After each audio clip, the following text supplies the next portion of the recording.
Hi guys, ಹೇಗಿದ್ದೀರಾ? ಎಲ್ಲರೂ ಚೆನ್ನಾಗಿದ್ದೀರಾ ಅಂತ ಅಂದ್ಕೊಂಡಿದ್ದೀನಿ. ನಾವು ಎಲ್ಲ ಸೂಪರ್ ಆಗಿದ್ದೀವಿ. ಇವತ್ತು ನಾನೊಂದು ಮಾರ್ನಿಂಗ್ ವ್ಲಾಗ್ನ ಮಾಡ್ತಿದ್ದೀನಿ. ಚಿಕ್ಕ ವ್ಲಾಗ್ ಇದು, ಏನು ಲಾಂಗ್ ಏನು ತೆಗ್ದಿಲ್ಲ, ನಾನು ಫುಲ್ ಡೇ ವ್ಲಾಗ್ ಏನು ಮಾಡಿಲ್ಲ.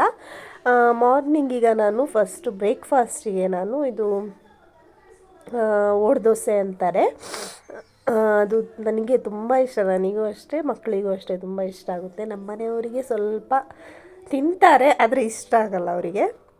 ಅಂದರೆ ಅದು ಸ್ವಲ್ಪ ಸ್ಮೂತ್ ಇರುತ್ತಲ್ವ ಮೇಲೆಲ್ಲ, ಹಂಗಾಗಿ ಇಷ್ಟ ಆಗಲ್ಲ ಅವರಿಗೆ. ಇದು ಅಂದರೆ ಚಿಕನ್ ಸಾರಿಗೆಲ್ಲ ತುಂಬ ಚೆನ್ನಾಗಿರುತ್ತೆ. ಅದು ಮಾಡ್ತಾನೆ ಇರ್ತೀನಿ ನಾನು ಯಾವಾಗಲೂ. ಅದು ಫಸ್ಟಿಗೆ ನಾನು ಹಾಕ್ಕೊಂಡಿದ್ದೀನಿ. ಈಗ ಫಸ್ಟ್ ಒಂದು ದೋಸೆನ ಈಗ ಟೀ ಇಟ್ಕೊಂಡಿದ್ದೀನಿ ನಮ್ಮ ಮನೆಯವರಿಗೆ. ಅವರೊಬ್ಬರೇ ಕುಡಿಯೋದು ಟೀ, ಅವರಿಗೆ ಟೀ ಇಟ್ಕೊಂಡಿದ್ದೆ ಒಂದು ಸೈಡಲ್ಲಿ. ಮತ್ತು ಪಾಪುಗೆ ಹಾಲು ಬಿಸಿ ಮಾಡಿ ತಣ್ಣಗಾಕಿಟ್ಟಿದ್ದೀನಿ. ಅವನು ಎದ್ದ ತಕ್ಷಣ ಕೇಳ್ತಾನೆ, ಅದಕ್ಕೆ ಎದ್ದೊಳಕ್ಕಿಂತ ಮುಂಚೆನೇ ಬೇಗ ಬಿಸಿ ಮಾಡಿ ಇಟ್ಕೊಂಡಿರ್ತೀನಿ. ಈಗ ನೋಡಿ ಎಷ್ಟು ಚೆನ್ನಾಗಿ ಬಂದಿದೆ. ಫಸ್ಟಿಗೆ ಒಂದು ಸತಿ ನನಗೆ ಬರಲಿಲ್ಲ ಅದು, ಅಂದರೆ ಗೊತ್ತಾಗಲಿಲ್ಲ ಕನ್ಸಿಸ್ಟೆನ್ಸಿ ಎಲ್ಲ. ಈಗ ಚೆನ್ನಾಗಿ ಮಾಡ್ತೀನಿ. ಅಂದರೆ ಈಗ ಅಡಿಯಲ್ಲಿ ನಿಮಗೆ ರೋಸ್ಟ್ ಬೇಕು ಅಂದರೆ ಸ್ವಲ್ಪ ಸ್ಲೋ ಫ್ಲೇಮಲ್ಲೇ ಇಟ್ಟು ಜಾಸ್ತಿ ಹೊತ್ತು ಬೇಯಿಸ್ಕೋಬೋದು. ಅಂದರೆ ರೋಸ್ಟ್ ಬೇಡ, ಹಂಗೆ ತಿಂತೀವಿ ಅಂತ ನಾನು ಸ್ವಲ್ಪ ರೋಸ್ಟ್ ಮಾಡ್ಕೋತೀನಿ. ಮಕ್ಕಳಿಗಂದರೆ ಸ್ವಲ್ಪ ಹಂಗೆ ಅಂದರೆ ಗಟ್ಟಿ ತಿನ್ನೋಕ್ಕಾಗಲ್ಲಲ್ಲ, ಹಾಗಾಗಿ ಈ ಥರ ಚೆನ್ನಾಗಿ ಅಂದರೆ ಜಾಸ್ತಿ ಫ್ಲೇಮಲ್ಲಿ ನಾವು ಬೇಯಿಸ್ಕೋಬಾರ್ದು. ಇದನ್ನು ಸ್ಲೋವಲ್ಲೇ ಬೇಯಿಸ್ಕೋಬೇಕು. ಆವಾಗ ನಿಮಗೆ ಒಳಗೆಲ್ಲ ಬೆಂದು ಈಗ ನೋಡಿ ತುಂಬ ಚೆನ್ನಾಗಿ ಬರುತ್ತೆ ಅದು. ಅಂದರೆ ಜಾಸ್ತಿ ಫ್ಲೇಮಲ್ಲಿ ಬೇಯಿಸ್ಕೊಂಡ್ರೆ ಒಳಗೆಲ್ಲ ಬೆಂದಿರಲ್ಲ, ಹಿಟ್ಟಿಟ್ಟೇ ಇರುತ್ತೆ. ಈಗ ನನಗೆ ಮಾರ್ನಿಂಗ್ ಡ್ರಿಂಕ್ನ ಮಾಡ್ಕೋತಾ ಇದ್ದೀನಿ. ಫಸ್ಟಿಗೆ ಇದು ಒಂದು ಗ್ಲಾಸ್ ನೀರಿಗೆ ಫಸ್ಟಿಗೆ ಇದು ಕೊತ್ತಂಬರಿ ಬೀಜ ಇದೆಯಲ್ಲ ಅದನ್ನು ಹಾಕ್ಕೊಂಡಿದ್ದೀನಿ. ಸಂಬಾರ ಬೀಜ ಅಂತಾರಲ್ಲ, ಅದನ್ನು ಒಂದು 2 ಸ್ಪೂನಷ್ಟು ಹಾಕ್ಕೊಂಡಿದ್ದೀನಿ. ಮತ್ತು ಒಂದು ಅರ್ಧ ಸ್ಪೂನಷ್ಟು ಸೋಂಪು, ಬಡ ಸೋಂಪು ಅಂತಾರಲ್ಲ, ಅದನ್ನು ಹಾಕ್ಕೊಂಡಿದ್ದೀನಿ. ಆಮೇಲೆ 1 ಸ್ಪೂನಷ್ಟು ಜೀರಿಗೆ, ಇಷ್ಟನ್ನು ಹಾಕ್ಕೊಂಡು ಚೆನ್ನಾಗಿ ಕುದಿಸ್ಕೋಬೇಕು ನಾವು.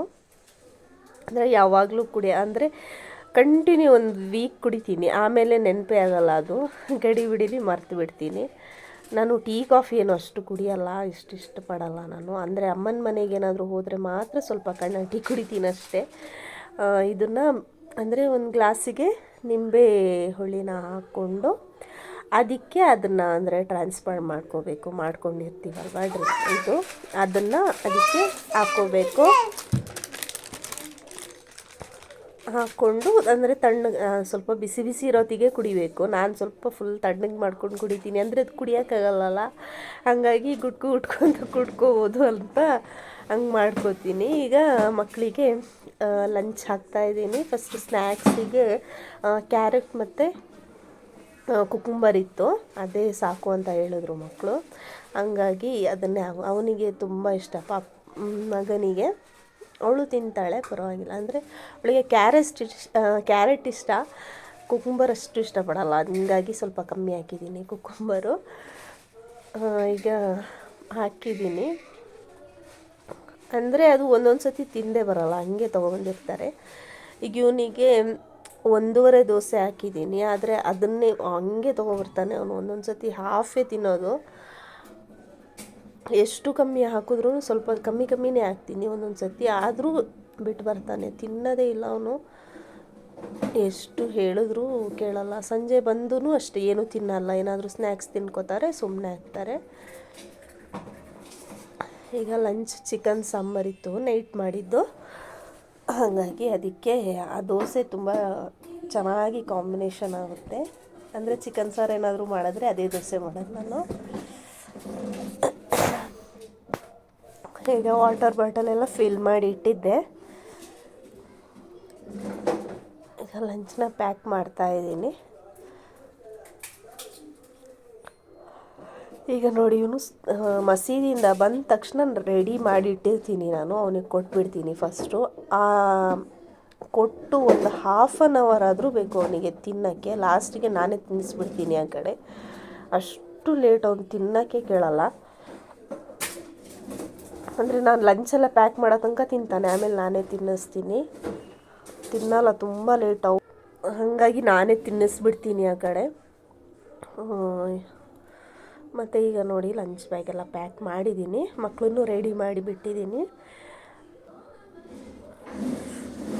ಈಗ ಅವನ್ನ ರೆಡಿ ಮಾಡಬೇಕು. ಅವಳಿಗೆ ತಲೆಯೆಲ್ಲ ಬಾಚಿ ಬಿಟ್ಟಿದ್ದೆ, ಅವಳದು ಸ್ವಲ್ಪ ಲೇಟ್ ಆಗುತ್ತಲ್ಲ, ಹಾಗಾಗಿ ಈಗ ಇಬ್ಬರು ರೆಡಿಯಾಗಿ ಹೊರಟಿದ್ದಾರೆ ಸ್ಕೂಲಿಗೆ. ಅಂದರೆ ನಮ್ಮ ಮನೆಯವರೇ ಬಿಡೋದ್ರಿಂದ ಅಷ್ಟು ಏನೂ ಇದಿಲ್ಲ, ಟೆನ್ಷನ್ ಇಲ್ಲ. ಈಗ ಆಟೋ ಏನಾದರೂ ಬರೋದಾದರೆ ಸ್ವಲ್ಪ ಗಡಿಬಿಡಿ ಅನಿಸುತ್ತೆ. ನಮ್ಮ ಮನೆಯವರೇ ಬಿಡೋದು, ಅವರೇ ಕರ್ಕೊಬರೋದು, ಹಾಗಾಗಿ ಅಷ್ಟು ಟೆನ್ಷನ್ ಆಗಲ್ಲ. ಇವರು ಹಂಗೆ ಮಕ್ಕಳನ್ನ ಬಿಟ್ಟು ಹಂಗೆ ಕೆಲಸಕ್ಕೆ ಹೋಗ್ತಾರೆ. ಅಂದರೆ ನಿಯರ್ ಆಗಿರೋದ್ರಿಂದ ಇವರೇ ಬಿಡ್ತಾರೆ, ಸುಮ್ಮನೆ ಆಟೋಗೆ ಏನಕ್ಕೆ ಇದು ಮಾಡೋದು ಅಂತ. ಈಗ ಹೋಗ್ತಾ ಇದ್ದಾರೆ. ಅಂದರೆ ಹೋಗೋತ್ತಿಗೇನೋ ಒಂಥರ ಬೇಜಾರು ಅನಿಸುತ್ತೆ. ಅಷ್ಟೊತ್ತು ಬೈಕೊಂಡು ಇದು ಮಾಡಿಕೊಂಡು ಅಂದರೆ ಕೀಟ್ಲೆ ಮಾಡ್ತಾ ಇರ್ತಾರಲ್ಲ, ಹಂಗಿರ್ತೀವಿ. ಈಗ ಸ್ಕೂಲಿಗೆ ಹೋದ್ಮೇಲೆ ಒಂಥರ ಮನೆಯೇ ಒಂಥರ ಮಲಗ್ದ ಅನಿಸ್ತಿರುತ್ತೆ. ಇವನು ಇರ್ತಾನೆ ಪಾಪು, ಆದರೂ ಅವನವನ ಪಾಡಿಗೆ ಆಟ ಆಡ್ಕೊಂಡಿರ್ತಾನೆ. ನಾನು ಅಂದರೆ ಕಂಟಿನ್ಯೂ ವ್ಲಾಗ್ ಮಾಡಬೇಕು ಅಂತ ಅಂದ್ಕೊಳ್ತಿದ್ದೀನಿ, ಆದರೆ ಆಗ್ತಾನೇ ಇಲ್ಲ, ಏನು ಅಂತ ಗೊತ್ತಿಲ್ಲ. ಕಂಟಿನ್ಯೂ ವ್ಲಾಗ್ನ ಮಾಡಬೇಕು. ನಮ್ಮ ಮನೆಯವರು ಹೇಳ್ತಿರ್ತಾರೆ ವ್ಲಾಗ್ ಆಗ್ತಾನೇ ಇರಬೇಕು, ವೀಡಿಯೋಸ್ ಮಾಡಿ, ಆವಾಗ ಸ್ವಲ್ಪ ವ್ಯೂಸ್ ಜಾಸ್ತಿ ಬರುತ್ತೆ. ನೀನು ಯಾವಾಗಲಾದರೂ ಒಂದು ಸತಿ ಹಾಕಿದ್ರೆ ಏನು ಇದಿರುತ್ತೆ, ಹಾಕ್ತಾ ಇರು ಏನಾದರೂ ಒಂದು ವೀಡಿಯೋ ಅಂತ. ಈಗ ನೋಡಿ ಅವರು ಎಲ್ಲ ಕಾರೆಲ್ಲ ಅವ್ರಿಗೆ ಹೋಗೋತ್ತಿಗೆ ಒಂದು ಸತಿ ಕ್ಲೀನ್ ಮಾಡ್ಕೋಬೇಕು, ಅಷ್ಟು ನೀಟ್ ಅವರು. ಅಂದರೆ ಕಾರಿಗೆ ಏನಾದರೂ ಏನೂ ಆಗಬಾರ್ದು, ಅವರಿಗೆ ಒಂದು ಸ್ಕ್ರ್ಯಾಚ್ ಆದ್ರೂ ಅದನ್ನೇ ನೋಡಿಕೊಂಡು ಬೇಜಾರು ಮಾಡ್ಕೊತಾ ಇರ್ತಾರೆ. ಹಂಗಾಗಿ ಈಗ ಹೊರಟರು. ಈಗ ನೆಕ್ಸ್ಟ್ ಡೇ ವ್ಲಾಗ್ ಮಾಡ್ತಾಯಿದ್ದೀನಿ ನಾನು. ಇದು ನೆಕ್ಸ್ಟ್ ಡೇ ಅಲ್ಲ, ಸಂಡೇ ವ್ಲಾಗ್ ಇದು. ಸಂಡೇ ಅಂದರೆ ಮಕ್ಕಳು ಎಲ್ಲಿಗಾದರೂ ಹೋಗೋಣ ಅಂತ ಹೇಳ್ತಾಯಿದ್ರು. ಹಾಗಾಗಿ ಇಲ್ಲಿ ಸಂಜೀವಿನಿ ವನ ಅಂತ ಇದೆ, ಹಾಂದಿಯಿಂದ ಸ್ವಲ್ಪ ಹೋಗಬೇಕು, ಅಂದರೆ ಸ್ವಲ್ಪ ದೂರ ಆಗುತ್ತೆ ನಮಗೆ. ಅಲ್ಲಿ ಹೋಗೋಣ ಅಂತ ಹೋಗಿದ್ವಿ. ಅಂದರೆ ಅಲ್ಲಿ ಸ್ವಲ್ಪ ಹೋಗಿದ್ದೀವಿ ಫಸ್ಟು ನಾವು, ಅಂದರೆ ಅಡ್ವೆಂಚರಸ್ ಎಲ್ಲ ಮಾಡಿದ್ದಾರೆ ಹೊಸದಾಗಿ ಅಂತ ಹೇಳಿದ್ರು. ಹಂಗಾಗಿ ಹೋಗಿ ಬರೋಣ ಒಂದು ಸತಿ ಅಂಥೇಳಿ ಹೋಗಿದ್ದೀವಿ. ಈಗ ನೋಡಿ ನಮ್ಮ ಅತ್ತೆ ಮತ್ತು ನಾದಿನಿ, ಅವ್ರ ಹಸ್ಬೆಂಡು, ಮಗು ಎಲ್ಲ ಇದ್ದಾರೆ. ಎಲ್ಲರೂ ಹೋಗ್ತಾಯಿದ್ದೀವಿ. ಅಂದರೆ ನಾವೇ ಹೋಗೋದಕ್ಕಿಂತ ಅಂದರೆ ಈ ಥರ ಎಲ್ಲರೂ ಇದ್ದರೆ ತುಂಬ ಚೆನ್ನಾಗಿ ಅನಿಸುತ್ತೆ, ತುಂಬ ಜನ ಇದ್ದರೆ. ಹಾಗೆ ಹೋಗಿದ್ದೀವಿ. ಇಲ್ಲಿ ಮಾತ್ರ ತುಂಬ ಚೆನ್ನಾಗಿ ಅನಿಸುತ್ತೆ. ನಿಮಗೆ ಎಷ್ಟೇ ಟೆನ್ಷನ್ ಇರಲಿ ಏನಿರಲಿ, ಇಲ್ಲಿ ಒಂಥರ ಫುಲ್ ಗ್ರೀನರಿ ಆಗಿರೋದ್ರಿಂದ ನಿಮಗೆ ವಾಕ್ ಮಾಡೋಕ್ಕೂ ಅಷ್ಟೇ ತುಂಬ ಜಾಗ ಇದೆ ಇಲ್ಲಿ, ವಾಕಿಂಗ್ ಮಾಡೋಕ್ಕೆಲ್ಲ. ಹಾಗಾಗಿ ಏನು ಬೇಜಾರು ಅನಿಸಲ್ಲ ಇಲ್ಲಿ. ಅಂದರೆ ಇಲ್ಲಿ ತುಂಬ ನೀಟಾಗಿತ್ತು ಫಸ್ಟು ತುಂಬ ನೀಟಾಗಿ, ಏನೂ ಅಷ್ಟು ಇದಿರಲಿಲ್ಲ. ಈಗ ಅಂದರೆ ಅಲ್ಲಲ್ಲೆಲ್ಲ ಕಸ ಹಾಕಿ ಎಲ್ಲ ಗಲೀಜು ಮಾಡಿದ್ದಾರೆ. ಅಂದರೆ ನಾವು ಹೋಗೋ ಪ್ಲೇಸ್ನ ನಾವು ಕ್ಲೀನಾಗಿ ಇಟ್ಕೋಬೇಕು. ಈ ಥರ ಗಲೀಜು ಮಾಡೆಲ್ಲ ಬಂದರೆ ನೆಕ್ಸ್ಟ್ ಟೈಮ್ ನಮಗೆ ಹೋಗೋತ್ತಿಗೆ ನಮಗೆ ಒಂಥರ ಅನಿಸೋದು. ಹಾಗಾಗಿ ಏನು ಮಾಡೋಕ್ಕಾಗಲ್ಲ, ಇರ್ತಾರಲ್ಲ ಒಬ್ಬೊಬ್ಬರು. ಹೇಗೆ ಮಕ್ಕಳು ಆಟ ಆಡ್ತಿದ್ದಾರೆ. ತುಂಬ ಟೈಮ್ ಆಗಿತ್ತು ಅಂದರೆ ಈ ಥರ ಪ್ಲೇಸಿಗೆಲ್ಲ ಕರ್ಕೊಂಡೋಗಿ. GRSಗೆ ಹೋದ್ಮೇಲೆ ಎಲ್ಲಿಗೂ ಹೋಗೇ ಇರಲಿಲ್ಲ ಈ ಥರ ಪಾರ್ಕಿಗೆಲ್ಲ. ಅಂದರೆ ನಮಗೆ ಸ್ವಲ್ಪ ದೂರ ಆಗುತ್ತೆ ಅದು, ಎಷ್ಟು ಕಿಲೋಮೀಟ್ರ್ ಆಗುತ್ತೆ ಅಂತ ಗೊತ್ತಿಲ್ಲ. ಹಾಗಾಗಿ ಅಂದರೆ ಇವರಿಗೆ ಸ್ವಲ್ಪ ಬ್ಯುಸಿ ಇದ್ದರು, ಇವರು ಹೋಗೋಕ್ಕೆ ಟೈಮ್ ಸಿಗ್ತಿರ್ಲಿಲ್ಲ. ಅಂಗಡಿ ಕ್ಲೋಸ್ ಮಾಡಿ ಹೋಗಬೇಕಿತ್ತಲ್ಲ, ಹಾಗಾಗಿ ಸ್ವಲ್ಪ ಲಾಂಗ್ ಆಯಿತು. ಈಗ ಇಲ್ಲಿ ನೋಡಿ ಇದು ಹೊಸದಾಗಿ ಮಾಡಿರೋದು ಅಡ್ವೆಂಚರಸ್ ಎಲ್ಲ ತುಂಬ ಚೆನ್ನಾಗಿತ್ತು. ಅದನ್ನ ನೋಡೋದಿಕ್ಕೆ ನಮಗೆ ಆಟ ಆಡೋಣ ಅನ್ನಿಸ್ತಿತ್ತು, ಅಷ್ಟು ಚೆನ್ನಾಗಿತ್ತು. ಇಲ್ಲಿ ಇದು ರೋಪ್ನ ಇಟ್ಕೊಂಡು ಅಲ್ಲಿ ತುಂಬ ಅಂದರೆ ಸೇಫ್ಟಿ ಮಾಡಿದ್ದಾರೆ. ಅದು ಏನು ಬೀಳೋದು ಆ ಥರ ಏನು ಆಗಲ್ಲ, ಕಟ್ಟಾಗೋದು ಎಲ್ಲ ತುಂಬ ಸೇಫ್ಟಿ ಇದೆ. ತುಂಬ ಅಂದರೆ ಗಟ್ಟಿ ಇದೆ ಅದು, ಇದೆಲ್ಲ ತುಂಬ ಚೆನ್ನಾಗಿದೆ ಮಾತ್ರ. ಇದು ಮಕ್ಕಳಂತೂ ತುಂಬ ಎಂಜಾಯ್ ಮಾಡಿದ್ರು ಇಲ್ಲಿ. ಅದನ್ನ ನೋಡಿ ನಮ್ಮ ಮನೆಯವ್ರು ಹೇಳ್ತಿದ್ರು ಇನ್ನು ವೀಕ್ಲಿ ಒಂದ್ಸಾದರೂ ಬರಬೇಕು ಇಲ್ಲಿಗೆ ಅಂತ. ಅಂದರೆ ಫಸ್ಟ್ ಅಂದರೆ ಬರೀ ಅಷ್ಟೇ ಇದ್ದಿದ್ದಲ್ಲ, ಅದು ಅಷ್ಟು ಎಂಜಾಯ್ಮೆಂಟ್ ಅಂತ ಅನ್ನಿಸ್ತಿರ್ಲಿಲ್ಲ. ಅಲ್ಲಿಂದ ಇಲ್ಲಿಗೆ ಬರಬೇಕಲ್ಲ ಅಷ್ಟಕ್ಕೆ ಅಂತ. ಈಗ ಇಲ್ಲಿ ಇದೆಲ್ಲ ಮಾಡಿದ್ಮೇಲೆ ಸ್ವಲ್ಪ ಇಂಟ್ರೆಸ್ಟ್ ಆಗಿದೆ ಬರೋಕ್ಕೆ. ನೋಡಿ ಆಟ ಆಡ್ತಿದ್ದಾರೆ. ಅವನಂತೂ ಫಸ್ಟಿಗೆ ತುಂಬ ಒಂಥರ ಹೆದರ್ಕೋತಿದ್ದ ಅವನು, ಹತ್ತಕ್ಕೆ ಕೇಳ್ತಿರ್ಲಿಲ್ಲ. ಮತ್ತೆ ಒಂದೆರಡು ಸತಿ ಟ್ರೈ ಮಾಡಿದ್ಮೇಲೆ ಇಂಟ್ರೆಸ್ಟ್ ಬಂತು ಅವನಿಗೆ. ಆಡ್ತೀನಿ ಅಂತ ಅವನೇ ಹೋಗ್ತಿದ್ದ. ಫಸ್ಟಿಗೆ ಇವ್ರು ಕೈ ಇಟ್ಕೊಂಡು ಕರ್ಕೊಂಡು ಹೋಗ್ತಿದ್ರು, ಈಗ ಅವನೇ ಹೋಗ್ತಿದ್ದಾನೆ. ಖುಷಿ ಅನಿಸುತ್ತೆ ಇದನ್ನೆಲ್ಲ ನೋಡೋತ್ತಿಗೆ ಒಂಥರ. ಅಂದರೆ ನಮಗೆಲ್ಲ ಇರಲಿಲ್ಲಲ್ಲ ಈ ಥರ, ಮಕ್ಕಳಿಗಾದರೂ ಇದೆಯಲ್ಲ ಅಂತ. ಈ ಥರದ್ದೊಂದು ಬೇಕಿತ್ತು ನಮಗೆ. ನಿಯರು ಮಾಡಿದ್ದು ತುಂಬ ಚೆನ್ನಾಗಿ ಅನ್ನಿಸ್ತು. ಈಗ ನೋಡಿ ಹೋಗ್ತಾ ಇದ್ದಾನೆ. ಅವಳಂತೂ, ನನ್ನ ಮಗಳು ತುಂಬ ಹೆದರ್ಕೊಳ್ತಾಳೆ ಅವಳು. ಒಂದರಲ್ಲಿ ಹೋಗಿನೇ ನಾನು ಹೋಗಲ್ಲ ಅಂತಿದ್ಲು. ಅವ್ರ ಅಪ್ಪ ಅಂತೂ ಬಿಡೋದೇ ಇಲ್ಲ. ಟ್ರೈ ಮಾಡು ಅಂದ್ಕೊಂಡು ಇದು ಮಾಡ್ತಿದ್ರು.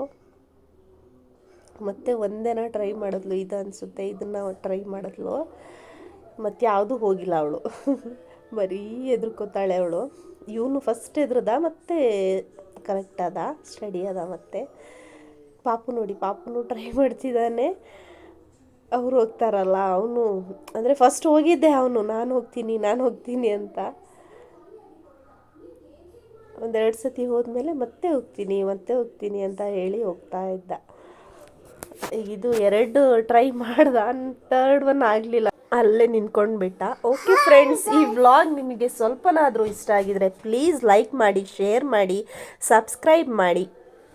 ಇನ್ನೊಂದು ಹೊಸ ವ್ಲಾಗ್ ಜೊತೆ ಬರ್ತೀನಿ. ಅಲ್ಲಿವರೆಗೂ ಟೇಕ್ ಕೇರ್, ಬಾಯ್.